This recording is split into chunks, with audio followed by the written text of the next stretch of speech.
But I think that's good advice. Don't be a follower, be a student, right? Take advice but not orders. Take information, but don't let somebody, order your life. Make sure what you do is the product of your own conclusion. Excellent note to make. Make sure what you do is the product of your own conclusion. Not to do what someone else says. Take what someone else says, process it, think about it, ponder it. If it makes you wonder, if it makes you think, then it's valuable. Then when you go take action, make sure that the action is not what somebody told you to do. Make sure the action is the product of your own conclusion. If you'll follow just a little bit of those simple guidelines, I'm telling you, the learning process can be speedy, swift, powerful. Your learning curve can go up, and then applying it to your business, your life, your family, conversations, equities of all kinds. You'll find some progress like I did that first 5 years when I met a teacher willing to share with me, turned my life around. Progress I couldn't believe happened for me. Okay, let's get started. I want to review, I was here last time and we talked about the 5 major pieces to the life puzzle. And I just want to review those because it lays such a good foundation for all the rest that I want to share with you today. We got a lot of subjects to cover, so we're going to go rather swiftly, okay? Put on your mental track shoes here and run with me today, because I'm going to deal mostly in concepts. Expect you to, fill in a lot of the details, because I got a lot to share. I want to get through it all. But let's lay this foundation again of the 5 major pieces. Happens to be the title of my latest book. But I think it is so valuable in laying a foundation. It's some of the things I learned between ages 25 and 30. The teacher who taught me so well. He dealt in these fundamentals, we call these. Fundamentals. We call these basics. Basics for sports, fundamentals for sports, fundamentals for your business, fundamentals for the way you deal with your family, a few simple things. A few basic things that if you practice every day can make all the difference in the world, how it works out. I boiled it down to 5 major pieces to the life puzzle. Let's just review those. Number 1 is philosophy. Philosophy, as I taught the last time I was here, philosophy, in my personal opinion, is the major determining factor in how your life works out. Philosophy, the major determining factor in how your life works out. Philosophy. To form our philosophy, you got to think, you got to use your mind, you got to process ideas.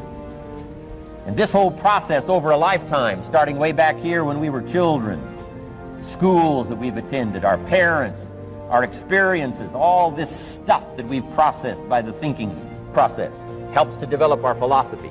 And in my opinion, each person's personal philosophy is the major factor in how your life works out. Here's what I called it in that last presentation when I was here. It's called the set of the sail. Each person's personal philosophy is like the set of the sail. Now, I used to think it was circumstances that ordered my life. If someone would have asked me at age 25, Mr. Rohn, how come you're not doing well? Pennies in your pocket, creditors calling, nothing in the bank, behind on your promises to your family, you live in America, 25 years old, got a beautiful family, every reason to do well, and things are not going that well for you. What is wrong here? It would not have occurred to me to blame my philosophy. I mean, it would not have occurred to me. Saying, well, I got this lousy philosophy, and that's how come I got pennies in my pocket and nothing in the bank, and things aren't working well. That would not have occurred to me. I found it much easier to blame the government. Much easier to blame the tax problem. I used to say taxes are too high. Top tax rate when I first started paying taxes, 91%. Back then, when your income reached a certain level, all your income over that, 91%. So I used to say that's too high. Now the top tax rate's about 33%. But people are still saying what? Taxes are too. See, but you can't use that anymore. If it's gone from 91 to 33, how could it be too high? Come on. I threw all that old excuse stuff away. Some people found it, though, and they're using it these days. My old list. I used to blame the traffic, the weather, used to blame circumstances, right? People say I'm too tall, I'm too short, I'm too old. I was raised in obscurity, raised on a farm, parents of modest means, all the stuff. If you were to ask me, how come you find yourself here, Mr. Rohn, age 25, living in America, land of abundance and opportunity, pennies, zero in the bank, not doing well, creditors calling, it would not have occurred to me to blame my philosophy. I found it easier to blame the company policy. I used to say, if this is all they pay, how do they expect you to do well? So I figured that, my future was going to be tied to what everybody else was arranging, the economy and, right, interest rates. I used to say things cost too much. That was my whole explanation, not my philosophy, until my teacher taught me better that this is where the problem was, my own personal philosophy. Here's what's exciting about each person's personal philosophy. That's what makes us different than dogs and animals and birds and cats and spiders and alligators.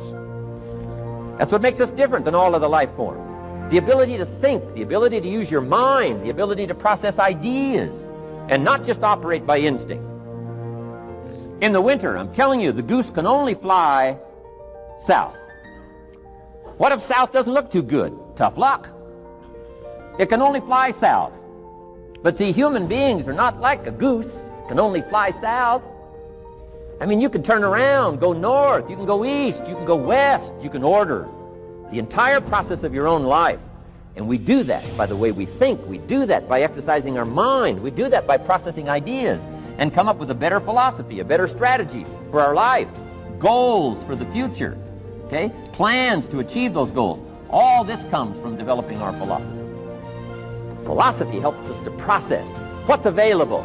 Well, when we get here, we got seed, and we got soil, and we got some rain, and we've got some what? Sunshine, and we've got some seasons, and what? The miracle of life. Now, the key is, what do you do with all this stuff? How do you turn all this stuff that's available here into equity, and promise, and lifestyle, and dreams, and future possibilities? All of this that's possible now with human beings, how do you take all this stuff and turn it into this equities and values? Well, it starts with philosophy. What is the seed? What is the soil? What is the sunshine? What is the rain? Is it possible to take some of each of all the stuff that's available and turn it into food and turn it into value and turn it into nourishment? Turn it into something spectacular and unique that no other life form can do? And the answer is yes. But you cannot deal with all this stuff and what to do with it unless you start refining your philosophy. Think, use your mind, come up with ideas, and strengthen your philosophy. So the seed and the soil and the rain and the sunshine, this is called, the economy and the banks and the money and the schools and everything that's available out there, processing information, what to do with all that, and turn it into equity and value. That is the major challenge of life, my personal opinion. So each person's personal philosophy now is going to determine what you're going to do with seed and soil and sunshine and rain, miracle, the change of seasons. That's it. My personal opinion. Each person's personal philosophy is like the set of the sail. That's what this seminar is for today. Help you to trim a better sail. You don't need a better economy. You don't need better seed and soil. In fact, when it comes to seed and soil and rain and sunshine and seasons and the miracle of life, that's all you got. Now, what if you blame this stuff? Then you're blaming all you got. If you blame the economy, and you blame the schools, and you blame the teachers, and you blame the sermons and the preachers, and you blame, the marketplace, and you blame the company and company policy, what else is there? When some people get through with their blame list, there isn't nothing else. That's all there is. And if you blame the only thing you've got to work with, I'm telling you, it's called mistake colossal in not understanding that that's all you've got to work with. And if this is all you've got to work with, then you don't change the seed, and you don't change the soil, and you don't change the rain, and you don't change the sunshine, you don't change the seasons. Right? Guy says, I'll take 3 springs, 4 summers, 9 falls, no winters. No, you can't fool with this stuff. You got to take it like it comes. Then what do you change to make your life work well? You got to start with your philosophy. Guess what I had to do at age 25 in order to change my own future? I had to change my mind. I had to change my thinking. I had to change my philosophy. I was messed up on what was causing my problem. And once I got that straightened out, that all the stuff I blamed, the government and taxes and the marketplace and the economy and things cost too much, negative relatives, cynical neighbors, once I got rid of that and started going for where the real problem was, which was me, I'm telling you, my life exploded into change. My bank account changed immediately. My income changed immediately. My whole life took on a whole new look and color immediately. And the early results I got from making these philosophical changes tasted so good, I've never stopped the process from that day until this. And I'm telling you, with a little consideration of the refinement of your sail, by setting a better sail, refining your philosophy, your whole life can start to change from today on. You don't have to wait till tomorrow. You don't have to wait till next month. You don't have to wait till spring. You don't have to wait till 93. You can start this whole process immediately. I recommend it. Now, some people do so little thinking, they don't even have their sail up. I mean, you can imagine where they're going to wind up at the end of this week, at the end of this month, at the end of this year. Now's the chance to change, process all this information. So number one is philosophy. Okay. And we dealt with all that, where we get ideas from personal experience, from other people's experiences. I don't want to get into all those details because we covered that the last time I was here. But philosophy, that's number one, my personal opinion. Each person's personal philosophy. Here's the definition of success and failure. Just make this note. Here's failure. A few errors in judgment, repeated every day. Now, you can automatically assume, Mr. Rohn, I say, I can understand that. A few errors in judgment repeated every day. For 6 years? I'm with my father. I think I told this story the last time I was here. My father, 88 years old, he's never been ill, still hasn't retired. Not long ago, midnight, we're getting ready to go to bed. We've drilled a new well, got some extra water, got some more acres going. He's all excited. At midnight, we're getting ready to go to bed. My father's eating what he calls his midnight snack. A little bite to eat before you go to bed. Don't have to go to bed hungry. And I'm watching him eat this midnight snack. Guess what he had? An apple, a few graham crackers, and a glass of grapefruit juice. I said, no wonder my father's so healthy. My mom taught us all those good health practices. Taught me when I'm growing up, right? I'm an only child. I've never been ill. Passed the big 5-0 some time ago. My two daughters, 32, 33, never been ill. My grandkids, never been ill. I'm telling you, the legacy lingers on. As I watched my father have this midnight snack, suddenly it occurred to me. I know that's part of it. An apple, what? A day. That's gotten to Dallas-Fort Worth, right? An apple a day keeps the doctor away. Good question for this intelligent audience. What if that's true? You say, well, Mr. Rohn, if that's true, that would be easy to do. Then what's the problem? It's easy not to do. It's easy not to adopt it as your own personal philosophy. Or the guy messed up the saying. Guy says a Hershey bar a day. Say, no. No. You've been watching too much television. It is not Hershey bar. You got to be smarter in philosophy than to fall for the Hershey bar a day when it's an apple a day. You've got to be smarter than that. And if you make that kind of an error in judgment every day for 6 years, I'm telling you, it'll accumulate into disaster. Sometimes the first year you say, well, you know, I'm so healthy now, what difference is it going to make? You've got to be smarter than that. Just because disaster doesn't fall on us at the end of the first day doesn't mean disaster isn't coming. You've got to be so smart that you look down the road and say, will the errors in my present judgment of philosophy, what's that going to cost me in 1 year, 6 years, 1 month, 6 months? I'm telling you, the money cost and the health cost and the success cost is too gigantic if you'll look down the road a little ways and say, are there errors in my current judgment like an apple versus a Hershey bar? Is that just a good illustration of some of the rest of my errors in judgment? If it is, that's where I found myself at age 25. I started working when I was 19. I met my teacher who helped turn my life around when I was 25. That's 6 years. At the end of the first 6 years of my economic life, I've got pennies in my pocket. I've got nothing in the bank. The creditors are calling saying, hey, you told us the check was in the mail. I'm embarrassed. I'm behind on my promises. I live in America. I'm 25-year-old American male. I got a nice family, every reason to do well. And I'm messed up. Now, what's messed up? I used to think it was the community that was messed up, and the country was messed up, and the government was messed up. If those Democrats ever get in the White House, that'll really mess things up. If the Republicans stay in power, that'll really mess things up. The economy was messed up. Interest rates are messed up. I thought all this stuff was messed up. Then I found out that's not what was messed up. I was criticizing the only thing I had to work with. What was really messed up was my own personal philosophy.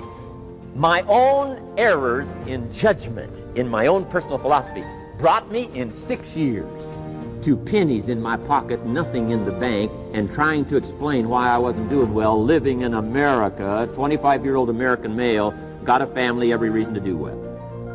Now, once I understood this, here's the formula for failure: errors in judgment, being lax about developing your own personal philosophy. I'm telling you, it's called accumulated disaster. It doesn't matter whether it's your health or your bank account. Guy's got an empty bank account, probably has high cholesterol. Why? Over the last 6 years, he never paid attention to either one. And it doesn't matter whether it's a dollar, or whether it's your money, or whether it's your cholesterol count. All you got to do is commit the errors, and just because disaster doesn't fall on you at the end of the first day that you don't eat an apple. You say, well, I didn't eat an apple today, and tonight I'm not ill. Well, you got to be brighter than that. Someday you got to leave first grade. The reason we make those first grade desks so small so they won't fit at age 25. I mean, right? You don't belong here anymore. Come on. Now let me give you the secret to success. The formula for failure: a few errors in judgment repeated every day for 1 month starts the weakness, starts the disaster process. You can imagine what happens in 6 years. Now here's the formula for success: a few simple disciplines practiced every day. And you've started a whole new process called a whole new life. A few simple disciplines practiced every day. And if you decide today to go for the apple instead of the Hershey bar, I'm telling you, you have begun the process of turning your life around. And if you keep up that process, not only with your health habits, but with your money habits and with your communication habits, with your sales habits and management habits and every other habit that you got, if you'll start that process, eliminate the errors and replace it with disciplines practiced, I'm telling you, you can start this process of life change immediately. After today, you don't ever have to be the same again. Only by choice. You don't have to walk out of here the same as you walked in today. Only by choice. You can start a whole new process. And you say, well, Mr. Rohn, is it that simple? Yes, it's that simple. Where else would you start but with an apple? You don't have to start with something staggering. What if you should be walking around the block for your good health and you don't? What'll that do in 6 years?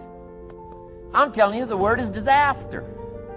You could and you should and you don't. Here's an even stronger word. You won't. I mean, don't might mean you're careless. Won't probably means you're stubborn.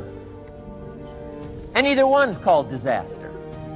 Could, should, don't. I'm telling you, that's why at the end of 6 years, I found myself with pennies in my pocket, nothing in the bank, creditors calling. Could, should, won't. Could, should, don't is called disaster. Now, how do you change all that? The next 6 years, I got rich. The next 6 years, I became a millionaire. By the time I'm 31, I'm a millionaire. How about that? You say, well, Mr. Rohn, what happened? Well, strangely enough, during that second 6 years of my economic life, the government was about the same. I'm telling you, taxes were about the same. My negative relatives were the same. I'm telling you, the economy was about the same, and prices were about the same, and everything else was about the same. Circumstances were about the same. Then how come I got rich? How come I totally changed my life? I was not the same. Somebody says, well, what did you go to work on to do all that? I started with my philosophy. I started amending my errors by doing some better thinking, changing my mind, coming up with ideas that I didn't have before I met my teacher. And once that whole process started for me, I'm telling you, I changed my whole life. Within a 6-year period, I was never the same. And I've kept up that process all these years. One of the reasons why I'm here is to continue my craft. I don't want the day to come someday somebody says, you should have heard Jim Rohn 10 years ago when he was really terrific. Guess what I want people to say? I heard him 10 years ago, but you should hear him now. I'm telling you the man works on his craft. I'm telling you the man's done some extra reading. I'm telling you the man doesn't miss a trick. I'm telling you he's worked hard on himself. That's why he's able to deliver like he does. The same thing can happen for you as a teenager. It can happen to you as a mother, as a father, as a business person, as a salesperson, running a business. Doesn't matter. Management, wherever you find yourself. This is the process called personal change. And what I say to start with is start with your own philosophy. Your philosophy is going to determine whether or not you go for the disciplines or continue the errors that's called potential disaster. And everybody has it within their power. Well, it was so happy for me to find out at age 25, Mr. Shoaff said, Mr. Rohn, you don't have to change countries, but you do have to change philosophy. And if you'll change philosophy, not country, you can turn around your income, you can turn around your bank account, you can turn around your skills, you can become capable, powerful, sophisticated, healthy, influential, all the other equities that you could possibly want out of your life using the only stuff there is and not trying to change any of this stuff. Appreciate all of this stuff with all of its ups and downs, with all of its mystery of why it works and sometimes it doesn't work. Don't challenge this. You don't have to ask for another planet. You don't have to ask for another country. Just ask for another book. Ask for another seminar. Ask for another idea. And you can start this whole process of personal life change. Now, I could spend the whole day on philosophy, because that's where it is. If I could get you intrigued with that enough to study it, enough to ponder it, to where you would pick up the commitment like I did and say, hey, as simple as an apple a day, as simple as a walk around the block, why not start right there? If you don't start there, where else are you going to start?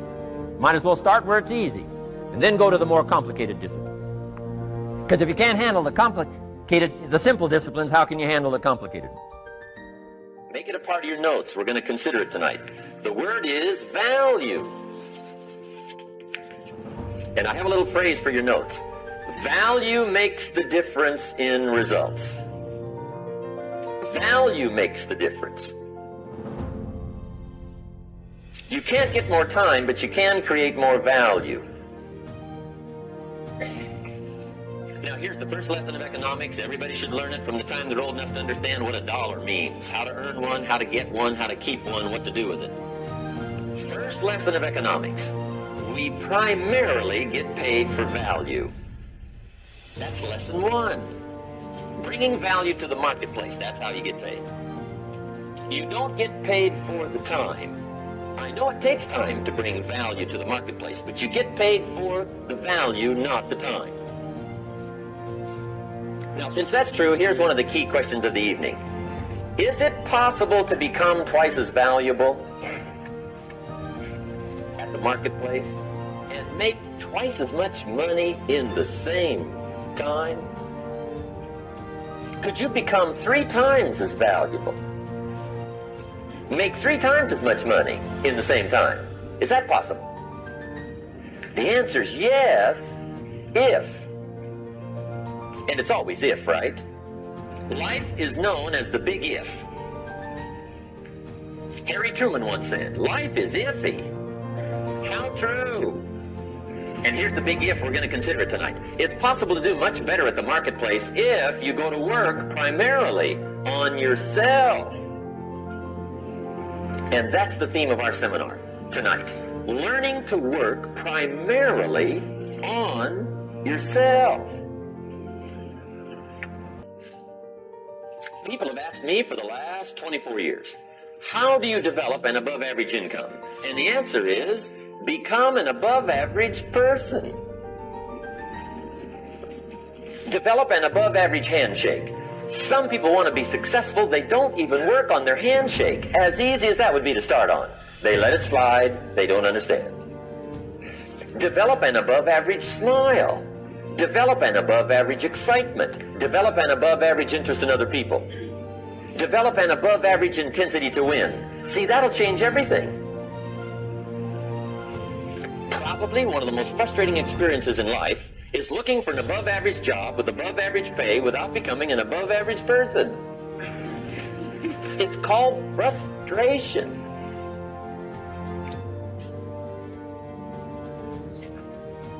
And Mr. Shoaff gave me probably the greatest clue he gave me when I first met him. He said, Jim, if you want to be wealthy and happy the rest of your life, just learn this lesson well. He said, learn to work harder on yourself than you do on your job.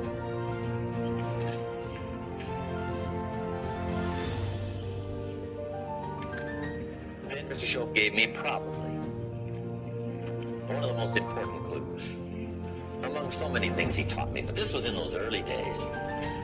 Mr. Schoaf is very kind, but he was also very abrupt. And he had these interesting questions to ask. I'm giving him a little rundown one day on how things hadn't worked out for me. He said, Mr. Rohn, I've got the answer for you if you will listen carefully. And listen carefully I did that day and for the next 5 years. If somebody's wealthy and happy, you gotta listen. He said, Jim, I've only known you a short time. But he said, it's already my honest opinion that for things to change for you, you've got to change. That wasn't quite the answer I was looking for. But that's the answer he gave me, and I pass it along to you on this warm summer evening in Anaheim, California, 1981. For things to change for you, you've got to change. Otherwise, it isn't going to change. Before I met Mr. Schoaf, I used to say, I sure hope things will change. Right? That seemed to be my only hope. If it isn't going to change, I'm in serious trouble. And then I discovered it isn't going to change, so I'm in serious trouble.